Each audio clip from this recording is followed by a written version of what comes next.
The winter monsoon swept through Fifth Avenue, carrying with it a biting dry cold and the hurried footsteps of people searching for expensive year-end gifts. Amid the crowd, no one noticed a 6-year-old girl, barefoot, her coat torn at the shoulder, and her small hands red from the cold. She stepped through the revolving glass doors of Valmont Toys, New York's most luxurious toy store. The revolving door made a faint sound, lost amidst the dazzling symphony of chandeliers, background music, and the whir of card readers. The girl didn't look around, didn't glance at the stuffed animals priced like a month's rent, nor did she stop before the dolls that blinked, cried, and sang. She walked straight to the marble reception desk, where a middle-aged man, his appearance shaped by discipline, stood in silence. Matthew Leclerc, owner of Valmont Toys, was the embodiment of control. A crease-free gray suit, unicorn-shaped cufflinks, slicked-back hair like a ruler's edge. Behind him, the wall displayed surveillance monitors, customer reports, and an intercom system running smoothly like a Swiss watch. To Matthew, this store was not merely a place that sold toys. It was a stage, where he directed every child's smile like a priceless prop. The girl stood in front of him, silent, not anxious, not begging. Her eyes looked up and met his directly. Then she held out a $10 bill, crumpled nearly beyond recognition, laid it on the counter and said, "Mister, I want to buy a father." Matthew frowned, thinking he had misheard. He looked around. No one was with her. No staff noticed. No one was filming. No one was waiting to laugh. Only the girl and her words, steadfast, not theatrical. "I'm sorry, what did you say?" Matthew asked again, his voice still bearing its usual composure. "I want to buy a father," she repeated clearly, as if speaking to a store clerk. Matthew was about to call security, a reflex in his meticulously designed world whenever something felt out of place. But he stopped. The girl wasn't afraid. She wasn't panicked. The way she stood, quiet yet firm, made it impossible for him to turn away. "We don't sell people here," he said slowly. "This is a toy store." She nodded, as though she had expected that answer. "But every time I see kids leave here, they always go with their fathers. They laugh. They hug them. So I thought, maybe this is where people buy dads." Matthew was stunned. Those words, no matter how illogical, carried a terrifying clarity. A kind of pure reasoning born from deeply wounded observation. To Sophie, he didn't know her name yet, Valmont Toys wasn't just a store. It was a place where every child seemed to walk out with the one thing she lacked. He looked at her for a long time. In her worn clothes, hands curled from the cold, her eyes still held that unshaken belief that he, in this world, was someone who had the power to grant happiness. "What's your name?" he asked, almost a whisper. "Sophie. And you came here alone?" "Yes. I don't have anyone with me." Her voice wasn't pitiful nor accusatory. It was simply an answer, like saying, "Today is cold," a bitter truth that had become familiar. Matthew didn't know what to do. For the first time in years, every script in his mind felt meaningless. The speeches crafted for investors, the carefully chosen words for the media. No one had ever taught him how to respond when a child walked into his store to buy the one thing he had never thought himself capable of giving: love. Matthew Leclerc, who had spent his entire career cultivating the image of a cool, meticulous businessman, now stood frozen before a 6-year-old girl holding out a crumpled bill. He had once handled PR crises and snuffed out internal scandals with nothing more than a well-timed nod. Yet this time he had no idea what to do. "How long have you been here?" he asked, as though he needed more facts to justify not calling security. Sophie shrugged, a tiny motion that tightened his heart. "I walked from the old community center. It isn't far. I used to see this place from across the street." Matthew swallowed. He knew little about that neighborhood, except that it lay well outside Valmont Toys' customer base. The silence between them stretched, not because there was nothing to say, but because every word felt too small for what was happening. At last, for the first time in years, he bent down until he was eye to eye with a child who was neither a VIP customer nor a shareholder's daughter. "Sophie," he said, "a father isn't something you can buy. Sophie looked at him, neither surprised nor disappointed, tilting her head as though considering an alternative. Then, if I can't buy one, could you lend me one? Just for a day will do. Matthew felt his chest tighten. It wasn't pity, more the terrifying logic of her words. Sophie wasn't dreaming or acting. She was negotiating in the language life had taught her. I don't need toys, she added. I just want to know what it feels like when someone takes your hand and says, "Come on, honey." He straightened, turning away to hide something stirring inside, an emotion he no longer recognized. Years spent in a world of efficiency, procedures, and profit had robbed him of the ability to hear what was soft. Then he spoke without thinking. Would you like a hot grilled cheese sandwich? Sophie looked up, her eyes brightening. Not at the promise of cheese, but at his tone. It sounded neither like a salesman's voice nor a philanthropist's. It sounded like a father's. The kitchen in Matthew Leclerc's penthouse was pristine to the point of sterility. Every appliance gleamed, marble surfaces flawless. A pan never scratched, the refrigerator arranged like a nutrition exhibit. It had never been used to cook for the sake of affection. Tonight was different. Matthew stood at the stove, holding a non-stick pan that met flame for the first time, toasting a cheese sandwich in the strange hush of a night unlike any other in his life. Across the island, Sophie perched on a tall stool, her small feet dangling. She spoke little, simply watched him, as if studying how the world worked. Every turn of the sandwich, every adjustment of heat. You cook by yourself? Sophie asked, as though that belonged to another universe. Matthew smiled, faintly embarrassed, an emotion he had almost forgotten. Sort of, I'm no chef, but today is a special occasion. What occasion? He set the sandwich on a plate and slid it toward her. The occasion of you walking into my life without knocking. Sophie took slow, deliberate bites, as if it were her first meal in days. Neither rushed nor greedy, simply tasting. Perhaps what she was savoring wasn't the food itself, but the meaning of a dinner prepared just for her. This place is warmer than where I used to sleep, she murmured after a few quiet minutes. Matthew tightened his grip on his glass, not meeting her eyes. And where was that? A room behind the center. Some good people, some not. But nobody stays long. Nobody stays long. The phrase echoed through his mind like a dull blade carving away his faith in a world built on reputation and success. You can stay here for more than one night, he said slowly. Sophie didn't reply. She simply nodded, perhaps not trusting enough to hope, yet polite enough to accept. That night, when he led her to the guest room, unused until now, Sophie stopped at the threshold. She did not enter. Do I have to lock the door? She asked, voice soft as a breeze. Only if you want to, but you're safe here. She nodded and crawled into a bed twice her size. Matthew lingered, watching the small figure curl beneath the blankets like a remaining ember of warmth. As he turned away, one question echoed in his mind. When did a child have to learn to sleep defensively? Matthew Leclerc's penthouse kitchen was so pristine it felt almost cold. Every appliance gleamed. The marble countertop was flawless, the frying pan unscathed, and the refrigerator arranged like a nutrition exhibit. It had never been used to cook for the sake of affection. Tonight was different.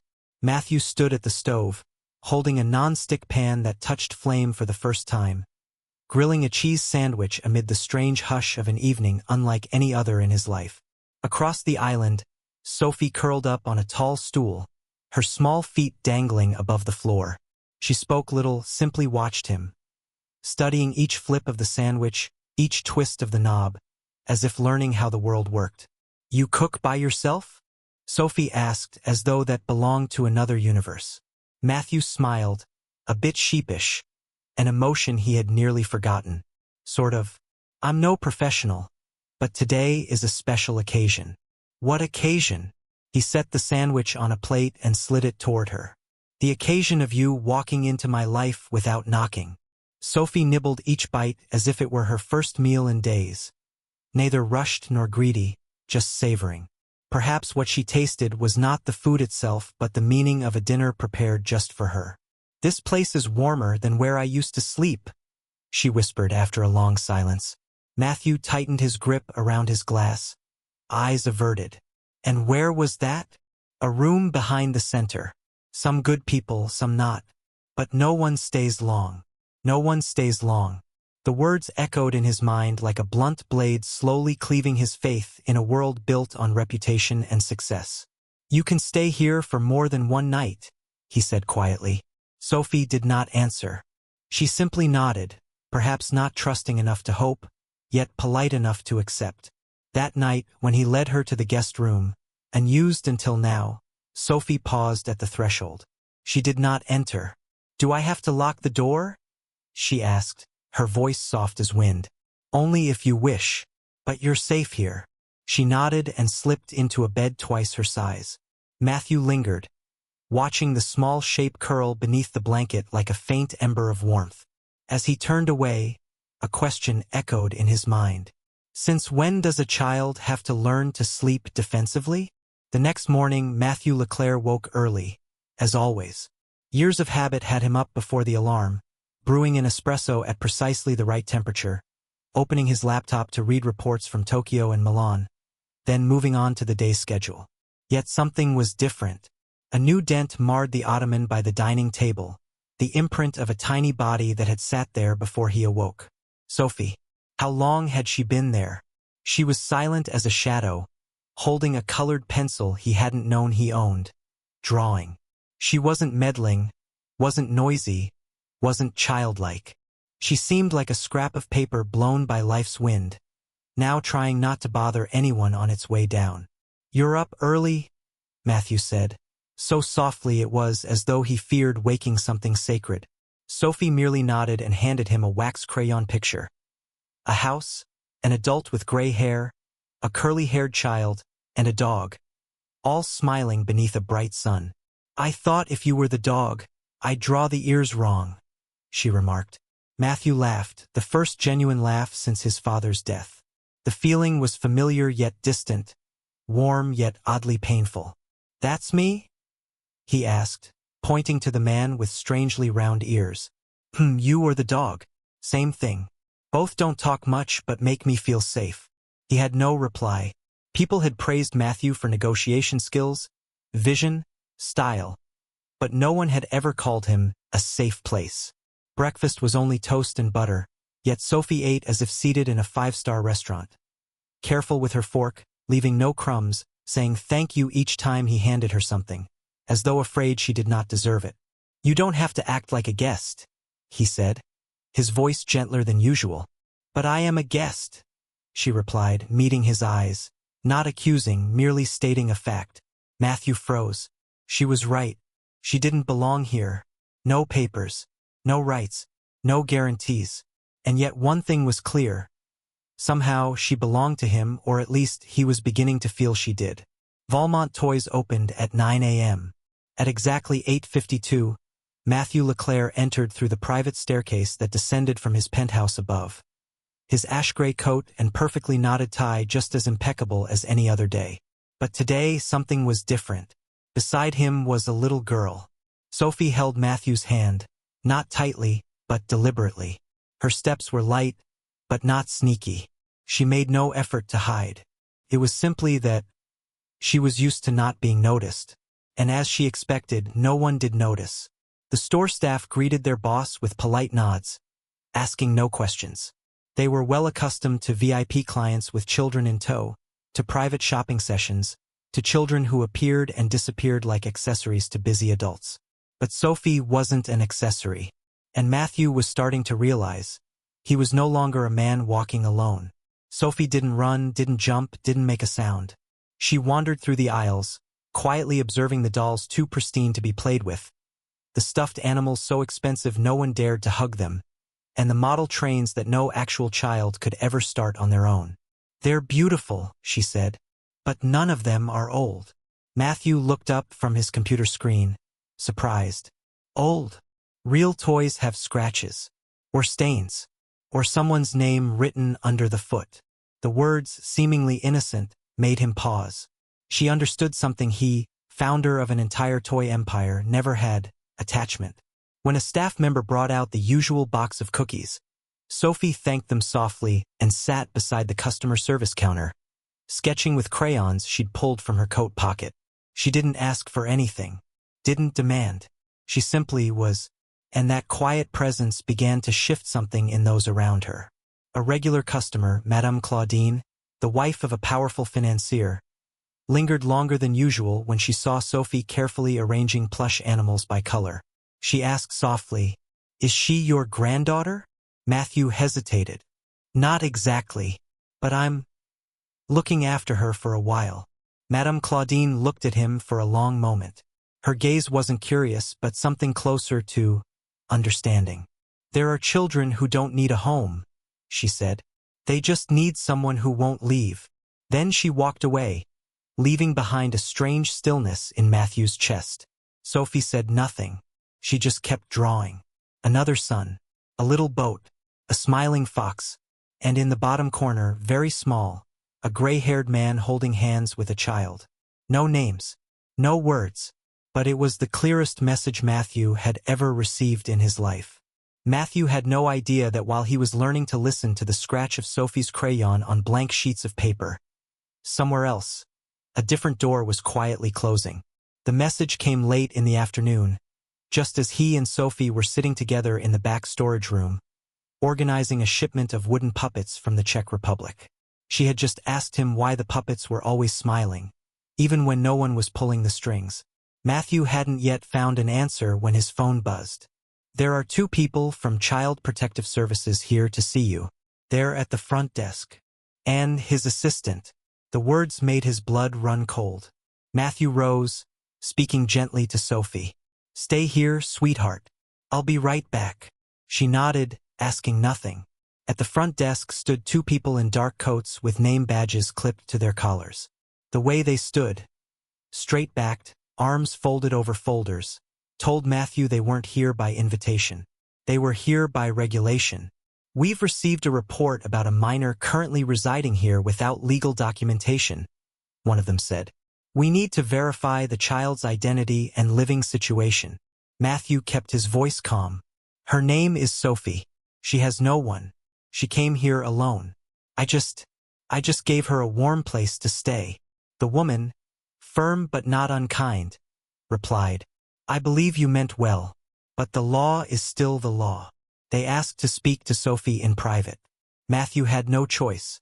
When Sophie emerged from the storage room, hair tousled, hands still smudged with colored dust from the puppets, her eyes scanned the room and immediately sensed something was off. "What's going on?" she asked. Matthew stepped toward her and knelt down. "They just want to talk to you. I'll be nearby." But Sophie was no stranger to systems and how they worked. She stepped half a pace back. Her eyes widened. And then she asked, in the voice of someone who had once trusted and been let down, "Are they going to take me away?" Matthew said nothing, long enough that he didn't have to say yes. Sophie bit her lip. Her eyes shimmered but no tears fell. She turned to him, her small hand gripping his tightly. "You said I could stay longer than one night." Matthew didn't know that those few quiet words would be enough to tear down the wall he had spent a lifetime building between feeling and fact. Matthew Leclerc had never begged. In business, he never bargained. In life, he never pleaded. But when he saw Sophie being led out the back door of Valmont Toys, her small hand slipping from his like a safety line suddenly cut, Matthew felt like a man with nothing left to hold on to. The girl didn't cry. She simply turned her head, her eyes filled with questions he couldn't answer in words. Only with a nod, red-rimmed eyes, and a promise too sacred to fit on paper. "I'll find you." The vehicle from Child Protective Services rolled away down 5th Avenue. In the back seat, Sophie leaned her head against the window, one hand pressed against the glass, as if trying to hold on to the world she had briefly believed she belonged to. Matthew stood in front of the store, coat unbuttoned, tie loose, like the polished armor of success that had long shielded him from the world had been peeled away, one layer at a time. That day, Valmont Toys remained lit. Customers still bought dolls from Paris and model cars from Japan. The background music still played in its perfect, elegant loop. But in the midst of it all, Matthew had never felt the place so cold. That evening, He sat alone in his vast apartment, staring at the chair where Sophie had once sat, the place where she had reached for a napkin after finishing her peanut butter toast. The napkin was still there, folded neatly, a quiet witness that she had once been here, softly, silently, but undeniably, and knocked a few times before entering, a folder in her hand. "Sir, I've spoken to a custody lawyer, and someone wants to help." "Who?" Matthew asked, not turning around. "A retired judge. She signed off on Valmont Toys' original business license. She said she believes in what she sees, and she saw you with the girl." Matthew turned. For the first time in days, his eyes held a flicker of light. That night he sat at his desk, not writing emails, not reading reports. He wrote a name, Sophie Ardent, a name the caseworker had provided. And next to it, in bold ink, he wrote another word, father. Not to declare that he was her father, but to affirm that is what he intended to become. 3 weeks after Sophie had been taken, on a morning so cold that breath turned to fog, Matthew LeClaire sat in a family law office in Manhattan. On the table was a thick file labeled, Emergency Guardianship Petition, LeClaire, Matthew. Across from him sat Judge Vivian Morel, the retired judge, and had mentioned. Silver hair pinned high, voice warm but firm. She didn't speak to him like a client, but like a man risking everything to hold on to something no one teaches you how to keep. A bond not bound by blood. "I've ruled on hundreds of guardianship cases," she said. "Most people petition out of obligation. But you're doing it out of something rarer, choice." Matthew looked out the window at the crowds that moved as if nothing had happened. For years he had lived by numbers, revenue, margins, ROI. But now he was gambling everything on something unmeasurable. A child's trust. "I don't know how to be a father," he admitted. "I have no shining record. I never learned how to care for someone. But I know this. If I let Sophie fall back into the system, she'll disappear like a name crossed off a file." Vivian nodded gently, and in her eyes, for a moment, was belief. 3 days later, the temporary order was signed. Matthew LeClaire was officially granted emergency legal guardianship of Sophie. When he stepped out of the car in front of the foster care center, court papers still warm in his hand, he saw her. Sophie stood on the steps, hoodie far too large, eyes full of quiet caution. But when she realized it wasn't a social worker, not a stranger, but the man who had promised to return, all her defenses collapsed. "You really came?" she whispered. Then, with a breath caught in her throat, "Dad." No more mister. No more distance. Just 2 words, Dad. Matthew wasn't prepared. Didn't rehearse. Didn't control. He opened his arms, and Sophie ran into them, clutching him as if the whole world were slipping away and he was the only thing anchoring her to it. On the ride home, neither said much. Sophie just held his hand the entire way, as if letting go might break the spell. When they entered the apartment, she looked around and asked softly, "Did you still keep my place?" Matthew nodded. "I didn't keep a place. I kept a home." That evening, 2 plates of toast sat on the table. One big, one small. Sophie smiled quietly, as if she finally dared to breathe again. And Matthew, watching her eat, hearing her say a familiar phrase, "This is the best thing I've ever tasted," knew the fight was just beginning. But for him, it was worth every beat of his heart. Spring came late. The last chill winds still drifted through Manhattan's towers, but inside Valmont Toys, the light had changed. Not because the lighting system had been upgraded, but because of a 6-year-old girl, sitting at the end of the counter with a box of crayons, writing something with fierce concentration. "Need any help?" Matthew asked, bending down to her eye level. Sophie quickly hid the paper behind her back. Then, after a moment's pause, she offered it. A folded card made from light blue paper, written in glitter pen, the letters just a little crooked. "You're invited to my birthday, May 17th. There will be chocolate cake. I'm not inviting many people. Just you, Dad." Matthew held the card but couldn't speak right away. The word, Dad, was written larger than the word, birthday, carefully, proudly, as if she feared the reader might miss what mattered most. "I've got a meeting that day," he teased, squinting playfully. Sophie didn't laugh. She just looked at him, half doubtful, half afraid. Matthew shook his head. "But I'll cancel everything. I'll be there. And I'll bring vanilla ice cream." Sophie smiled. Not too wide, but wide enough for Matthew to know. She believed him. Sophie's birthday was held right inside Valmont Toys, not in the showroom, but in the small back room once used for defective product samples. Now it was strung with balloons. The chocolate cake wasn't from a fancy bakery, but specially ordered by Matthew.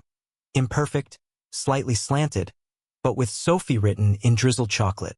There were only 4 guests: Matthew and his assistant, the neighbor boy from 1 floor below, and Jorge, the elderly night guard.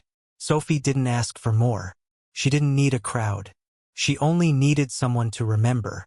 After blowing out the candles, Sophie looked up and asked, "I wish Dad would never make me go back to that place." Matthew replied instantly, without thinking, "That wish I already made come true a long time ago." And for the first time, Sophie believed it completely. That night, she placed the invitation card next to her bed. Not hidden away, but on full display. A living proof that she could write the word Dad in her own handwriting. And it was no longer a dream, but real. Family Court of Manhattan on a June morning was nothing remarkable. Low ceilings, beige walls. Nothing like the grand rooms Matthew Leclerc was used to. But as he sat in a worn wooden chair beside Sophie, her hand tightly woven into his, he knew. This was the most important place he had ever stepped into. A young judge, voice steady and formal, read the case file aloud. Petition for adoption. Child, Sophie Ardent. Petitioner, Matthew Leclerc. Underneath the scratched table, Sophie tapped his hand 3 times. A silent code they had created without realizing it. "I'm here. You're here. No one is leaving." The judge asked a few questions. Matthew answered without stumbling. He didn't need to rehearse. He didn't need a script. He simply said what he knew in his bones. "I didn't give birth to this child, but I chose her, and I will keep choosing her, every day."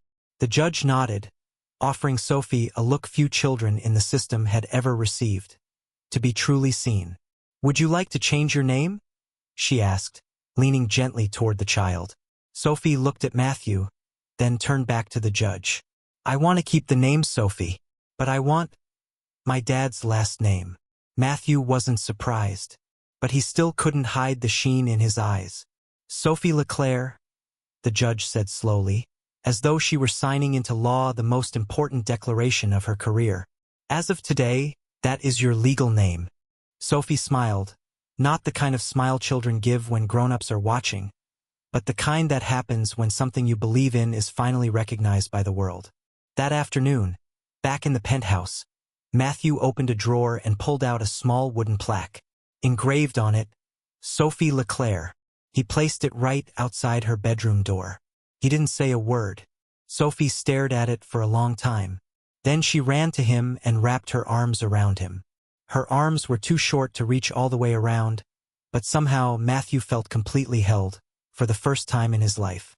That evening, there were 2 plates of spaghetti on the table and 1 glass of strawberry milk. And on the fridge door, a new scrap of paper had been taped. Leclerc family established. Today. No red stamp, no legal seal, just 2 people, 1 promise, and 1 shared name. Valmont Toys had always been about perfection. Lighting adjusted to make every item look more expensive. Music tuned to linger for 10 extra minutes. Even the faint scent of cinnamon in the air was programmed to match the season. But at the far corner of the store, where the imported Finnish puzzle displays once stood, there now hung a small wooden sign, strung up with burlap twine. Sophie's Corner. There was nothing for sale there. Just a few worn beanbags, an uneven bookshelf, a box of blunt crayons, and an upright piano. The kind Sophie once said, "Makes sounds like it remembers something." Children came to the corner not because it was advertised, but because it asked nothing of them. They doodled nonsense, read aloud silly books. Sometimes they just sat and watched. No one forced them to smile. No one told them how to behave properly. Matthew Leclerc, once the very definition of control, could now often be found sitting on the floor, tie askew, cutting paper shapes for a 3-year-old with very firm artistic visions. And when customers asked, "Is that really the store owner?" he would simply smile and reply, "I'm Sophie's dad. The rest is just background." One afternoon, a little girl about 7, her hands stained with marker ink, asked Sophie, "Do you live here?" Sophie nodded. "I don't just live here. I belong here." The girl was quiet for a moment, then asked, "Can you save me a spot?" "In this corner."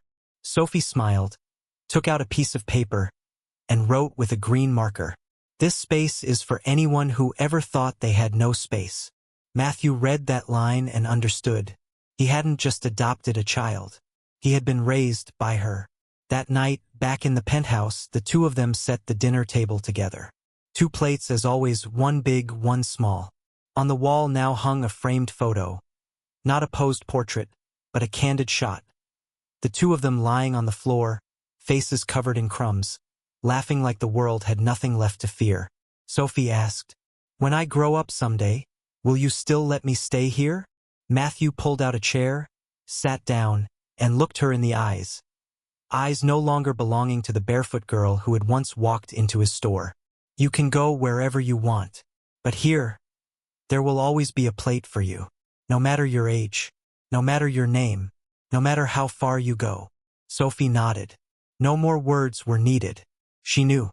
In a world where everything has a price, there are things that exist only when given freely. A small chair, a corner with nothing for sale, and a love that never has to prove itself. Only stay.